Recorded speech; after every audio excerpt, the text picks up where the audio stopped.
Hello and welcome to this Developer Skills Sprint. My name is Stephen Ball and I'm going to be taking you through today as we look at some language features of Object Pascal with both Rad Studio and App Method. If you want to catch up with me, then please feel free to tweet me at DelphiABall. So this skill sprint is very much for Object Pascal on both Rad Studio and App Method, but critically, it covers all the platforms. So if you want to target out to Windows, onto Mac, Android or iOS, these language features are fully supported across all platforms. So if you've not been used to skill sprints, or this is your first one, we're going to be taking 20 minutes to do a deep dive.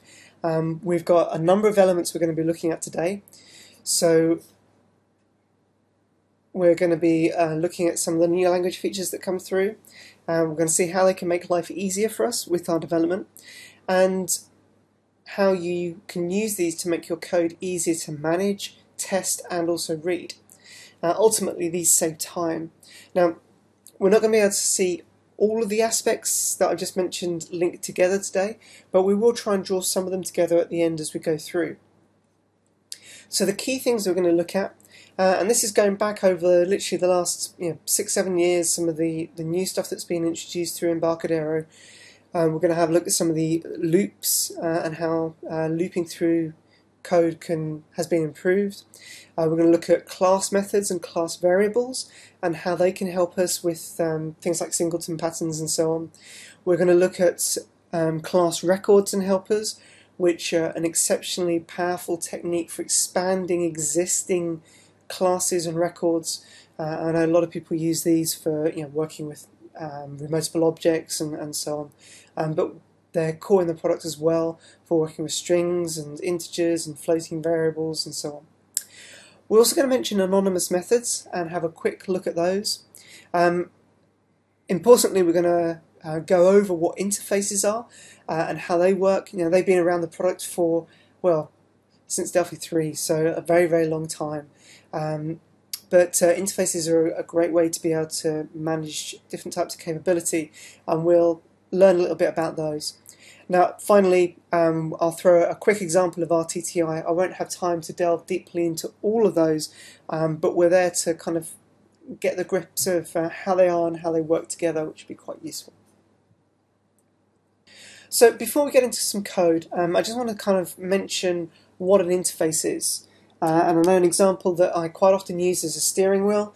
A steering wheel could be implemented to say, well, it's got to turn left and it's got to turn right, and you tell it how many degrees you're turning left and turning right. Now, by defining that contract, we're not actually saying what happens when you turn left and when you turn right.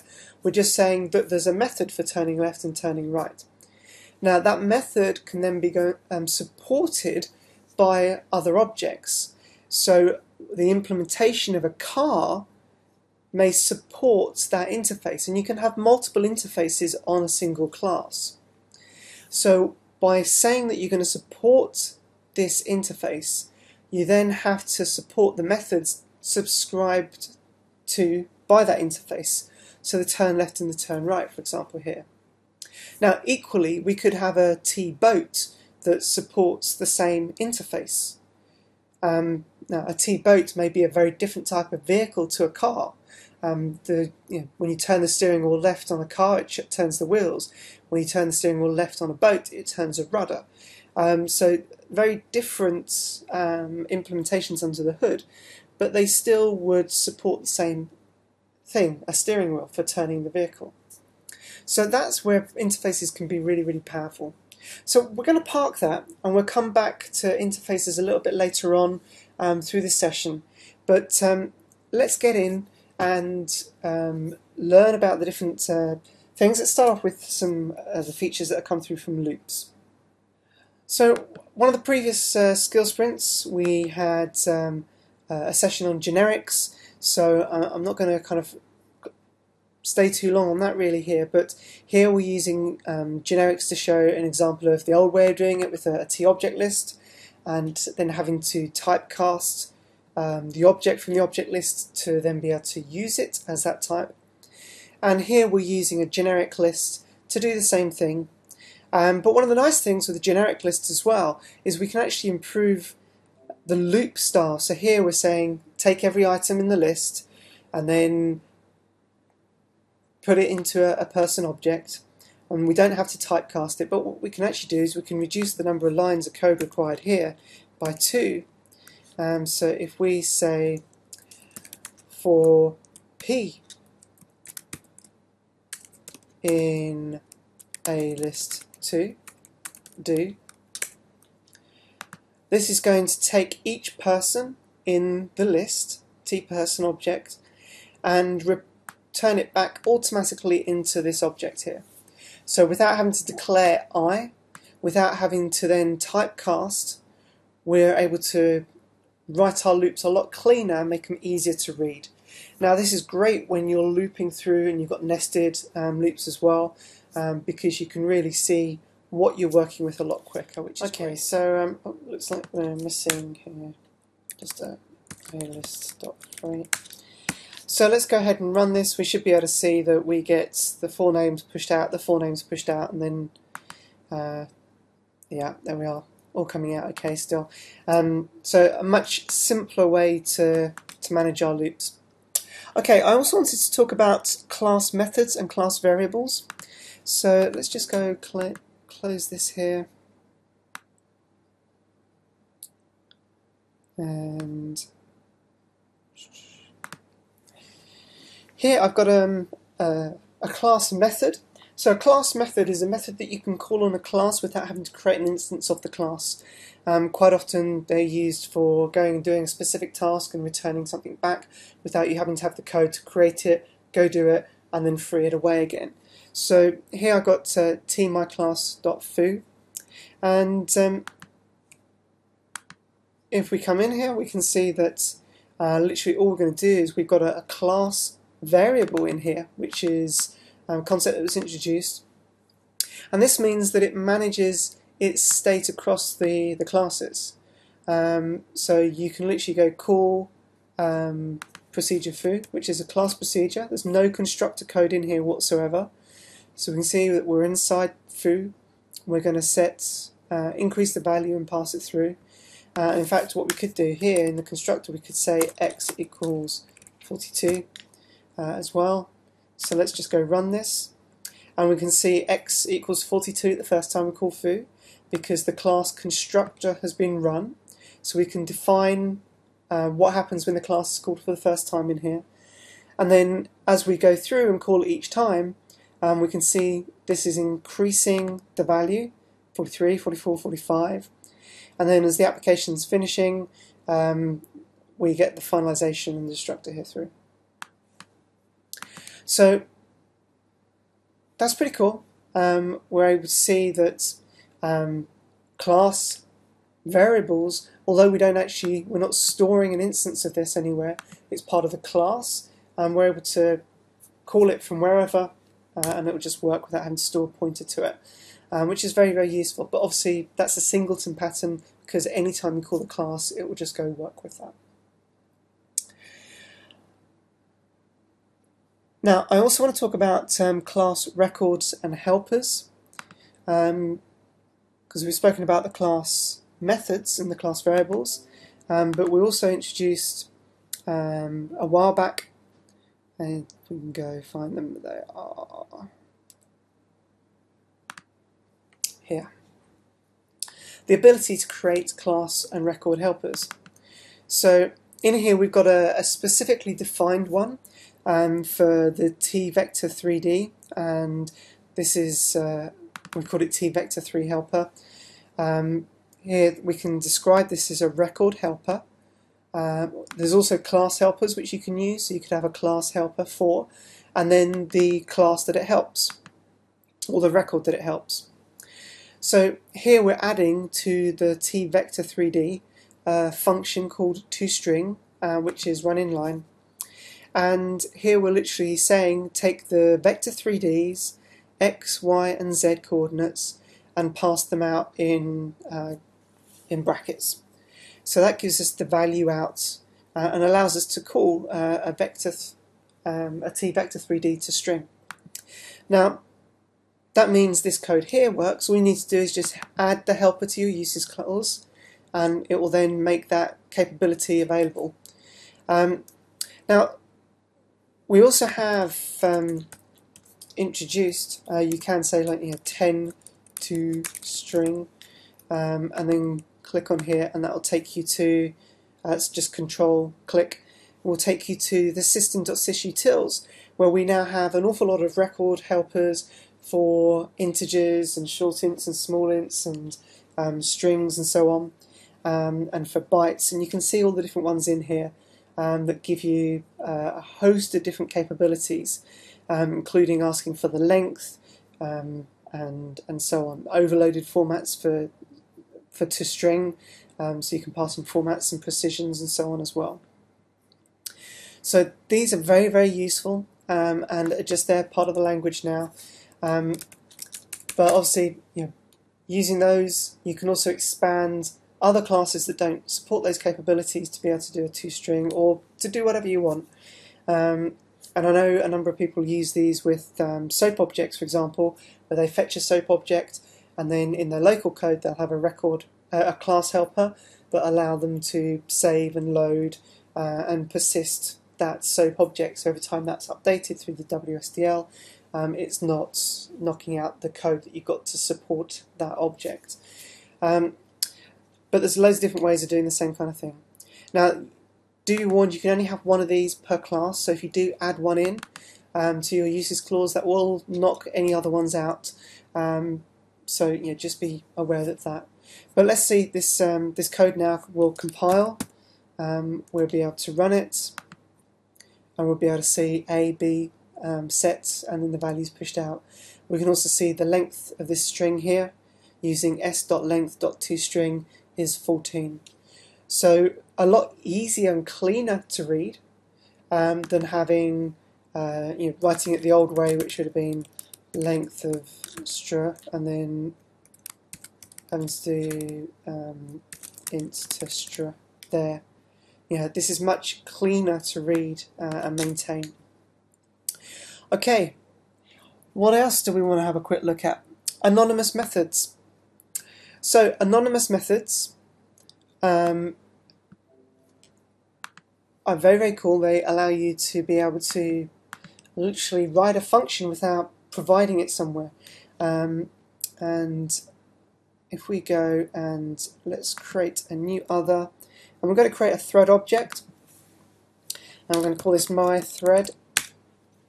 Now, a thread to call a user interface needs to use the synchronized procedure. So if traditionally you'd have in here, for example, a procedure update status or update caption, and you would then have to in here call synchronize update caption, and this here might be saying like my form dot caption equals some value. So that's the old way of having to do it, which made reading the code a little bit kind of spaghetti, because you're kind of going, right, I need to go find what this is doing and then come back. What you can do now with anonymous methods is to use something a bit like this here. We've got a nice example. So you can literally call synchronize and then pass the procedure in. So here we've not got a named procedure.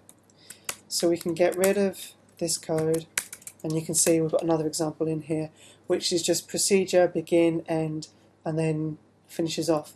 Now these procedures can take in variables and values that you want to pass through, but this is just a really nice simple example, and I'd definitely say have a look at other versions of this through DocWiki, because anonymous methods are an exceptionally powerful form to be able to do things with. So that's pretty cool. We've got our synchronized code a lot cleaner to read, and it's all in line. We can see it very clearly what's going on, still achieving the same result without having to have the extra spaghetti code. So always great to go and create a new thread just to be able to see the example of that one. So I want to now kind of draw this all together and have a look at some of the loops and some of the interface work and so on in a bit more depth, and see how we can use those in a real project and make benefit of the additional language features. So I'm going to use projects here which I've uploaded to Code Central. I'll give you the link for it later. It's just a simple example. We're going to be adding a couple of different objects, the foo and a fee object. Both descend from the same base class but then have some slight differences to them, which we'll explore in a minute. We then use list fee and list foo to loop through our list of objects and pull out the fee and the foo objects and display them in the memo here. We also do the same loop but by checking for a supported interface. And finally we do the same loop through, but this time checking using RTTI for the as string if it's supported by the class type, and if so, returning the data. So let's start off with the list fee. Here we can see we're just using the first style that we saw, the new style for if object in list, then do some stuff here. We're checking if it's the one that we want, and if it's not the fee, then we continue on.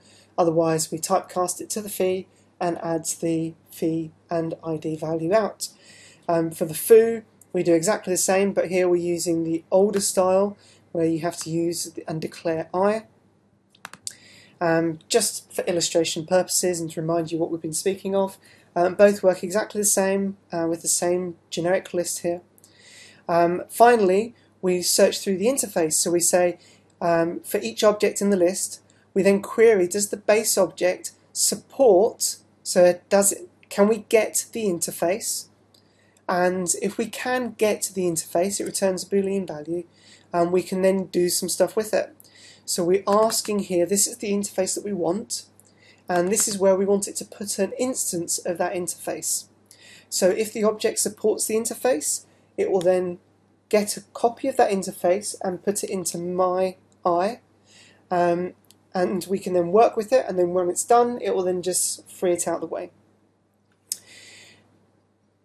So here now we're going to go literally just the myI.getAsString, because that's what the interface supports, and then we'll use the base object ID because both the objects support that ID value. Finally, with RTTI, we'll come back and we'll explore that one in a minute, but let's just see it running for the first few and then we'll dig through the code a bit. So let's just put hello, and we'll have a couple of fee objects, and we'll have a couple of foo objects here. If we list the fee objects, we can see we've got the hello, hello. If we list the foo objects, we can see that I've changed the string to foo and the values that have come back. Now, if we just clear the list and look for the my interface, now that's only supported by the foo objects, we only get the foo values back. And if we look at the RTTI, we can see we're getting 4 values back because we're checking for the as string, which is supported on each of the classes. So I want to go and delve into the classes a little bit more in detail now, and also explain how that RTTI is working. So let's start with the RTTI. We can see here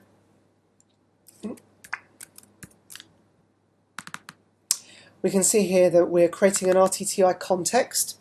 Now you need to create the RTTI context. That's a bit like building a dictionary of what the classes can do, and that's under system.rtti.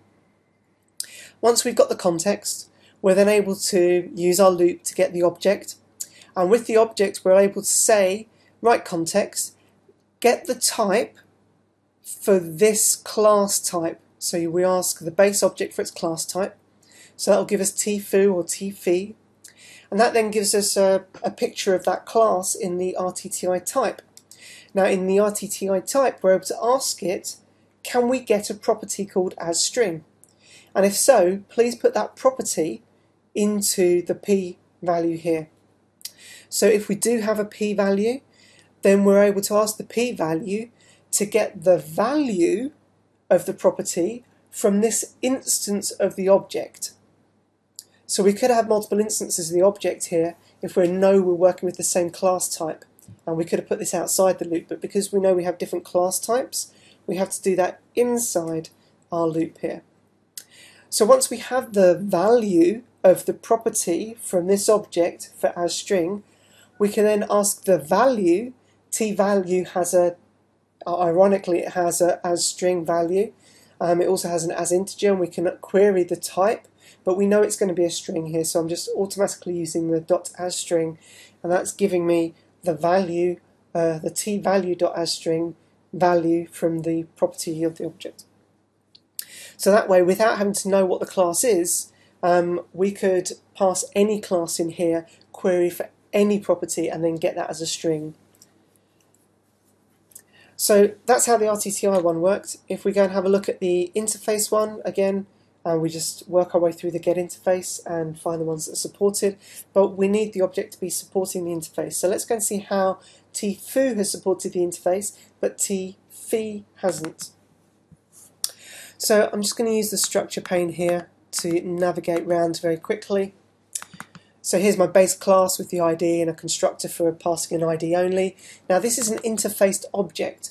This allows this object to support interfaced objects. tfee supports the myBase class, which is an interfaced object, but it doesn't implement the interface. tfoo, however, and I think we can probably just get both of them on the screen here. That's a bit better. tfoo does support the interface, and you can have multiple interfaces. So we could also have steering wheel that we mentioned earlier. You could have multiple interfaces if they exist against an object. But by declaring the IMyInterface, we need to support the values that IMyInterface subscribes. And here's the IMyInterface. That supports a get as string. So if there is a get as string, it will that's what you need to put onto the class to get it to support this. So here we have a get as string. So that's enough to implement the interface. However, we need to actually make sure that we have that implemented by the class in a way that we can use it. Now this would, at the moment, if we created a tmyfoo, used the interface, it would then go out of scope and would disappear, would leave us with a bad pointer. So what we've done here is we've actually created an IMyInterface object in here. So this is a pointer to an object that's going to support IMyInterface. And then the constructor goes ahead and creates a tmyInterface helper which supports the interface. And then because that pointer isn't going out of scope because it exists within the class, we're then able to have that for the life of the class. And whenever we go and call the object, we can see down here where it implements IMyInterface through this property method here. So that says when we call, or when this class is asked for the IMyInterface, it's implemented via get IMyInterface object, which is here. And the IMyInterface object has an interface helper object in here which returns the current foo value of this class. So if we wanted to change the functionality, we could create a new myInterface helper class, plug it onto the class, and then that would change how this would work with the procedure that's there. And equally, we could change this by just passing this object a new anonymous method. So here we've got an anonymous function that is returning a string of the current object here, because we're able to pick that up from the scope when we create it without having to maintain a pointer in the helper object. And here the get as string is calling this object to get the as string, which is returning the self.foo value. Okay, So that's pretty much about it. The one thing also I just wanted to explain on the anonymous methods here, to declare that and get that passed through, we had to, here's the helper object.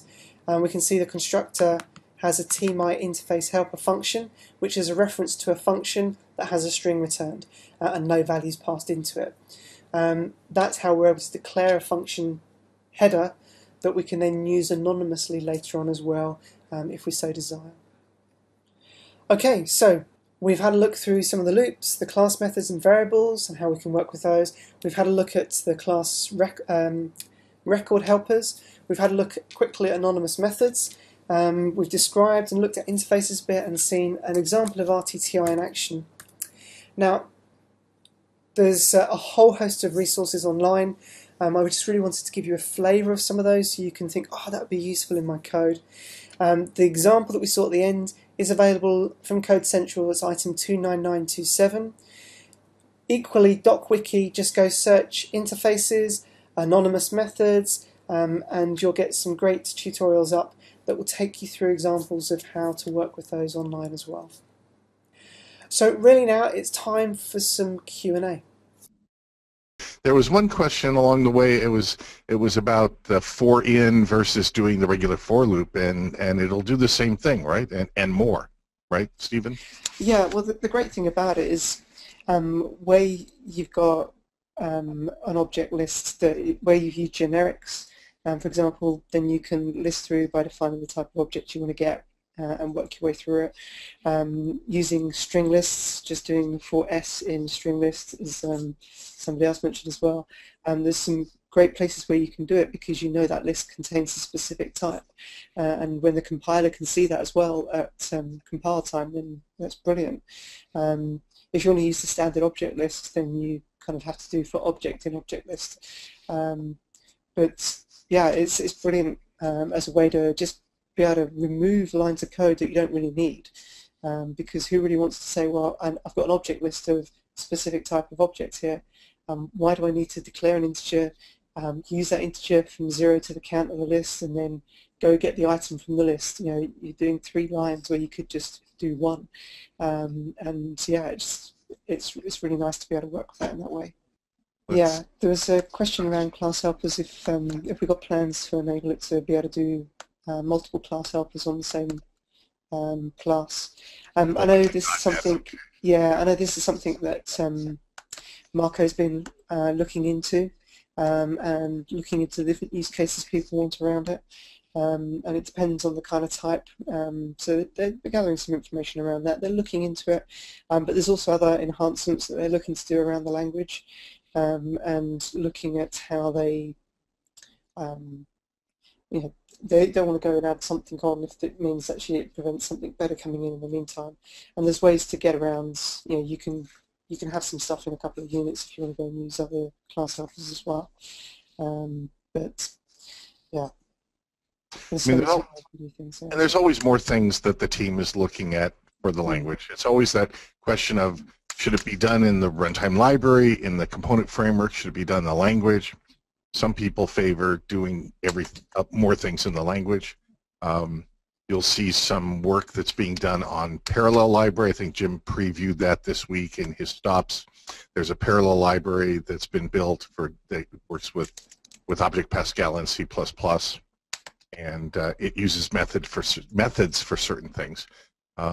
Some people want the C++, C and C++ style operators, plus and minus. We have inc in Object Pascal. You can use the inc of I, which does the I equals I plus 1, and you can use the dec as well. So those have been in the language for a long time. Yeah, Alpha's asking if you have a string, if there's a 2-integer helper. I don't remember one. I just use stir to int, but that's me. I'll have a quick look actually.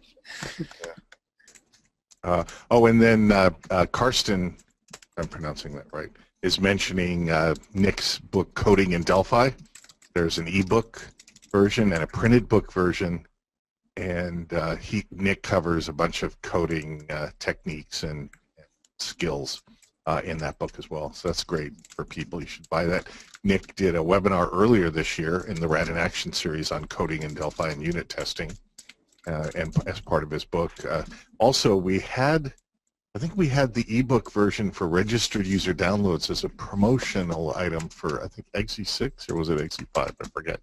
I think it's 66. Yeah, and if it was still there, you can go to your registered user downloads. You might find it. It was only for a period of time, so.